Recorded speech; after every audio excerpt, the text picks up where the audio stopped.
Hey, what's going on, everybody? Welcome to the Thriving Minds podcast with your host, Walter Parada, where we strive to provide you with empowering talks so you can live to thrive.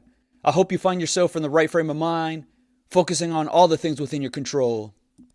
So today's episode, we're going to be talking about the different learning styles that we all have. For us to do well in whatever we choose to do, it's not just what we learn, but how well we learn is pivotal. And what often gets overlooked is understanding how each of us effectively learns, which needs to be tailored to each individual. Most of us are aware of this, but because we're conditioned to kind of think the same so we can operate the same, to make things function uniformly, this creates an internal struggle that forces things to fit even though it's ineffective. And if we don't fall in line, do well in how we're taught things, or what's instructed, then that person is viewed as a problem. They're looked down upon and eventually outcasted. While we have many similarities, we have many different styles that works well for each of us, and learning falls into the same category. First, we need to understand that learning is about information that you gain that is relatively permanent for a long period of time. It's not the same as memorizing, because memorizing is about retaining it for a short period of time so it can be regurgitated. Learning is about comprehending concepts and ideas that can be applied to different subjects, not just remembering certain dates or statistics. There's a lesson involved that you could use in the future. You may not know the exact date of when you burn your hand on the stove, but you probably learned the lesson of checking to see if the stove is on prior to touching it or even getting close to it. Checking if it's still hot. This concept can be used in avoiding or being careful around things that are extremely hot to keep you safe. Another component of learning is change. And in this same example, you did not realize to check to see if the stove prior to getting burned was on, to now paying attention to see if it is on. That knowledge that you gain affects your behavior by now being cautious around the stove and other things that could be hot. And the final component is experience, as it reinforces what was learned. It goes from learning to learned, from actively doing it to already have done it. This draws on your memory related to the information that you processed. And that's the overall way that we learn. The key process of learning are motivation, having that desire to learn. Cognitive processing, understanding and interpreting information. Spaced repetition is another one. It reinforces memory over time. Then it's grasping the subject, gaining knowledge or skills. And then it's applying the knowledge, using what was learned in practical situations. All these components become layered that ingrains learning, moving beyond memorizing. This equips you to expand your thinking, to figure out different solutions where you're more adaptable and resourceful. Some common ways learning is ineffective is when that information that is presented is done so in a disorganized and chaotic way. This leads to confusion, trying to put things together that leads to so many possibilities of what message is trying to be communicated. It can be good, useful information, just how it's delivered will affect how it's going to be received. Another way learning is ineffective is if you're really disinterested and don't understand why you're supposed to learn it. There needs to be the right context provided so the audience can tie it to a bigger purpose. Without that, it becomes meaningless. We all want to know why we should do anything new. It needs to be worth our while to incorporate something from what we're used to. And another common way that learning is ineffective is having negative experiences, like someone yelling at you the information that they're trying to get across. Saying something louder is not going to motivate a person to pick things up quicker. All that does is make a person defensive. It makes them want to tune out those that are yelling at them completely. That makes them rebel or shut down. Learning effectively goes beyond what exactly is being presented, but how well it is presented so the audience can comprehend it. Many of us are aware of the general learning styles and might know which one is most effective based on our needs, but how many actually understand the importance of it and find ways to do so? So we're going to explore the general learning styles and how they suit you so you can move forward with a greater comprehension of what you take in. So the common learning styles are visual, listening, reading and writing, hands-on, logical, social, and solitary. You might find that you have a tendency to learn in a specific way, but that doesn't mean that it's the only way that you learn. You probably take in things in other ways as well. It's just that you have a more effective way of absorbing information in a specific way. So visual learners, really absorb information and concepts through images, videos, diagrams, charts, and graphs. It brings to life the different pieces of information that resonate with them by making their own connections. It's estimated that 65% of people are visual learners. Those that learn through listening may even not need to write things down as they understand just through what is said. They'll ask questions or say out loud what they heard so it sticks. They'll speak up and are good at explaining themselves. So about 30% of people learn best through listening. Verbal learners learn best through reading and writing. Written words really drive home the point of what is being communicated and will often write things down as someone is presenting something. They tend to excel by remote learning, doing things on their own time. It allows them to really process those words that are right in front of them. Hands-on learners need to do what is being explained, as it creates muscle memory associated with the topic. They thrive when they're active, so sitting still for long periods of time is ineffective. About 5% of people learn best this way. And then beyond that, there's logical learners, and they search for causes and patterns to make connections between different types of information. They do well with facts, statistics, sequential lists, and problem-solving tasks. Open-ended questions help them excel in absorbing information. And then there's social learners. They do well with working in groups. The interactions that they have with others help them gain more information through others' perspectives that brings out the best in them. And the last one is solitary learners. And they do well alone, as the quiet allows them to concentrate on the information that they're processing. Individuality is a cornerstone that helps them excel. These types of learning styles are merely a general outline that helps you identify ways in which you can properly comprehend information that you're receiving. Certain ones are not better than another, and it's just what works for you. The more that you can understand what learning style best suits you and consistently finding that information in that way, it's going to make learning more enjoyable. For those that struggle in school or don't like school, it may be because how they're receiving the information is unsuited for them. Oftentimes, parents, teachers, and even their peers might look down on them because of their lack of understanding or interest in what's being explained. For some students, this can even stifle their confidence that can cause them to reject learning altogether. If that happens to be the case, we have to be empathetic to those that are struggling and find out what learning style suits them. For the most part, schools tend to follow convergent thinking, which is reflective in the standardized tests that are consistently given and that they're taught to.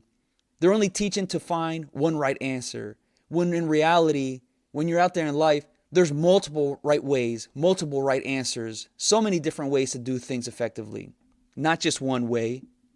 And that kind of stifles a person's creativity and their resourcefulness, teaching them what not to do and following a specific way. Instead of actually educating students on the things that brings out their best features, it's commonly about what a student measures up to because a few decision makers set what is valued based on what they can contribute to society, when it should be about what can be contributed to the student individually to facilitate their learning that makes them want to learn more on their own And this can lead to greater overall contribution by more and more people that makes community stronger and more efficient.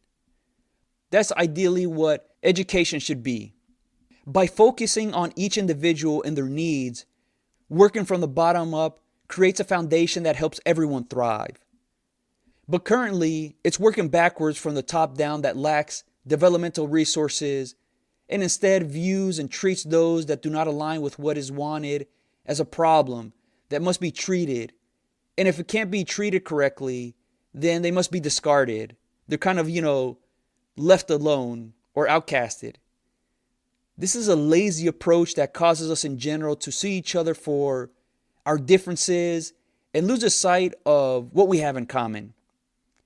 The results are lack of connection and trust that makes it feel like everyone's on their own. So as of right now, the school system caters to those that listen well. And based on the statistics, this learning style works for approximately 30% of people. Essentially, it's failing 70% of the students. This just seems like a waste of time and poorly setting up for the majority for the future. Pretending that we're making students smarter or better this is just a huge disservice. Right from the start, it's setting up most people to learn ineffectively. This is no surprise why most students, as they progress in school, don't enjoy it. And when you take the pleasure away from learning, it makes them less motivated in taking school seriously. This really removes each student's creativity and sense of purpose that forces them to conform through test scores, comparison, and social disengagement. Even those that do well in school but are not interested in it bodes poorly for them because of the lack of meaning in what they're doing. Yeah, the overall concept is if you do well in school, go on to a good college, or maybe you don't have to go to college to secure a safe job. That sounds comfortable. But does that really inspire you to live with purpose? It's understandable to take care of our needs, but there's going to come a point where one starts to wonder, is this all there is? Is this the top for me? All because I put up with conforming and did enough to memorize certain material for short periods of time just so I can regurgitate it on some test to prove to the teachers, the school, the Department of Education that I'm smart enough or worthy enough to make a living, all at the cost of not really learning much. Following this route can be spirit crushing, taking much of the joy that many of us once experienced. The things that make many people unique are their interest, their prior knowledge and experiences, all of which become overridden because schools or the Department of Education think they know what is best for everyone by treating everyone the same. This alone shows that they don't know what's best for everyone. Everyone doing well in school means that everyone thinks the same, behaves the same, produces the same, and ultimately that means predictability. And predictability is very easy to control. Instead, what is needed is truly finding what works for each individual person to bring out their best. But the good thing is that you can do something about it. First, recognize what learning style really fits you well. For the most part, many people recognize how they best process information. Then you can just search for the information based on your preferred style, specifically through the internet, to save you time from manually doing it. And now with features like ChatGPT or Gemini, the advanced versions of search engines powered by artificial intelligence, the right information for you is readily available. So for those that are visual learners and a lot of information that are words, it's very simple to say to these advanced search engines, can you show me images of the information that I'm reading or summarize the key points to a few words? Or if you learn through listening, any words that are written, you can use text to audio features. That way you don't need to read it to yourself, as a computer will speak it out so you can effectively take in what is said. And you can do the opposite, where you can speak out your words through audio to text features, where the computer or your phone types out what you say, to have that AI search engine provide you a response. If you happen to process information best through written words, but the message is all verbal or with visual components, the AI search feature can type that out for you. These search features really enable customizable information that each individual person can process effectively. It really is a personal assistant tool to make your life simpler and more efficient. It just requires taking initiative to not just accept what is given to you, and that requires communicating specifically what you need to understand the information you have. So now, teachers and employers do not need to manually present information to fit the different learners, because that requires a whole lot of time to customize it for everyone. Just use those advanced search engines to have information presented to you in the form that you prefer. If you happen to be in the traditional school system where you sit in a classroom and listen to what the teacher says, but it's not registering the information that the teachers are presenting, that's not your only option. Obviously, you can move to a different school that caters to you, but these options are limited and expensive. A viable solution is using these personalized education services like API Dots, Aglowid, Simpom. They actually have so many different formats that cater to each person, which makes learning in general engaging and enjoyable. The right information presented to each person's needs can make all the difference. Actually, it will make all the difference. If we just take a look at the cone of experience, this is a good guide to facilitate your learning. From the top to the bottom, learning becomes more active, where it has a greater chance of being stored in your long-term memory. At the very top, it starts with verbal symbols, followed by visual symbols, then it's recordings, radio, still pictures, and followed by that is motion pictures, and then it's educational television, then it's exhibits, study trips, demonstrations, dramatized experiences, contrived experiences, and direct, purposeful experiences. The further down you go on the cone, the more effective learning is going to be. So the cone of experience just helps to illustrate that being exposed to material through reading or lectures means it's an introduction, and the further you go down on the cone, the more it's going to resonate, where it's done in multiple phases, from thinking it, writing it, talking it out loud, explaining it, teaching it, and then actually doing it yourself. So starting with the verbal symbol at the top of the cone, it's highly abstract, and these are words. The words describe something. And then the next one down is visual symbols, which represents concepts. This helps to drive understanding by illustrating a message. And then below that, it's recordings, radio, pictures, and this helps to describe things in greater detail. It adds further context to layer in the message. Right below that is videos, which combines aspects of all the above to observe how things unfold. Seeing and hearing what happens shows an on-screen abstraction of real-life processes. Exhibits is the next one down, and this is the first phase that opens the door for expanding a person's senses and helps them participate in what's going on, and participate in the learning. It's meaningful displays with very little handling. Right below that on the cone is taking trips, and this offers sights and sounds of what happens in the real world. This gives opportunity to observe things in real time. The next one on the cone is demonstration, which provide visual explanations that allow people to see how to do things. It's a step-by-step display of what to do and how to do it. And then it's followed by dramatized experiences where learners move beyond observing and become active participants. In recreating experiences, it gives them a better understanding of ideas and concepts that gets them closer to certain realities. Followed by that is contrived experiences, which is simulating reality to help them focus on certain aspects without getting too overwhelmed by all the things that actually take place in the real world.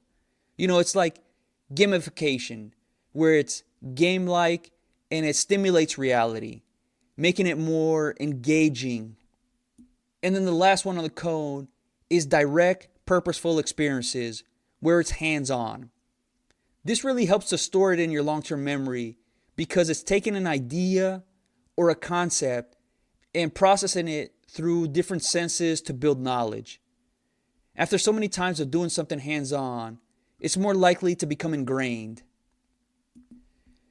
The concept of the cone of experience helps to emphasize that as you go further down in the cone, the more you effectively learn things. In essence, the more immersive what you take in is, the better chance you have of retaining the information and applying the concepts in other areas. Just remember, the cone is merely a reference point and not something that needs to be taken literally all the time. Sometimes it's enough to read something, see a visual symbol, or watch a video. And other times it requires being an active participant to retain information and understand concepts. What you can take in from this is that there are many different ways to effectively learn things. So if you happen to read and it's not registering, it's not that you're not smart or that you can't understand the material. It's just the way that it's being presented is not fitting the style that best suits you. Simply focusing better or studying more is not going to help you comprehend things effectively. You may memorize it, but things may not make sense, so find other ways to get you engaged. Remember that learning involves being motivated to do so, understanding and interpreting information, reinforcing information, gaining knowledge or skills, and using what you learn. The cone of experience is a great guide in helping you to reinforce what you're trying to learn. So if one form is not working, implement another and another and see what exactly resonates with you. And depending on the different subject that you're reviewing, there's going to be times where reading alone is enough to comprehend what's going on, but other times it's going to have to be directly doing it, being hands-on for it to really drive home the concept. It's really interesting in how far we've advanced in different ways that we can acquire information to effectively learn.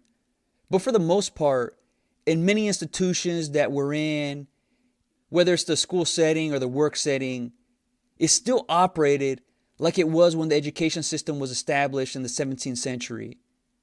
There's so much research that reinforces the different learning styles, yet these large organizations still operate under this factory-like setting. And maybe it's because it makes their jobs and responsibilities a little bit easier, but it's a detriment to many individuals. So remember, about 70% of the population is more effectively by seeing and doing what is communicated. Yet many parents, teachers, or elders commonly complain that most people don't listen well. Well, that's because they better take in information in other ways. And this just goes to show the lack of understanding that many of us have. And this is what commonly gets passed down. It's just these learned behaviors. You behave how others have shown you, how others have treated you. But there is reason to be optimistic. You can change learning for the better. You can make it where it's an enjoyable process, and when that becomes a forefront, it truly drives you to want to learn more and do more. What makes learning fun and engaging is a sense of accomplishment, and this requires finding the right way or multiple ways of how to take things in and reinforce it. For some people, learning comes naturally to them, and for others, like me, it takes a little while for things to catch on, but that shouldn't be a reason to get discouraged. Just figure out ways to find what works for you.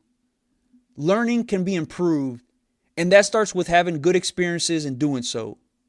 The more good experiences, the more you want to do it. But if you had quite a few bad experiences in learning, well, just actively work on making more and more good ones. And that makes you want to do it more. Learning is a foundational piece to living a fulfilled life. Whether it's how to cook, how to better manage your finances, how to better run a business, how to be a better person, all these different things. So take things in different ways to enrich your experiences. I really hope you enjoyed this episode. If you're interested in more topics like this, become a Thriving Minds member at www.thrivingminds.live. It's your personal development resource so you can build that right mindset and live to thrive. All right, until next time.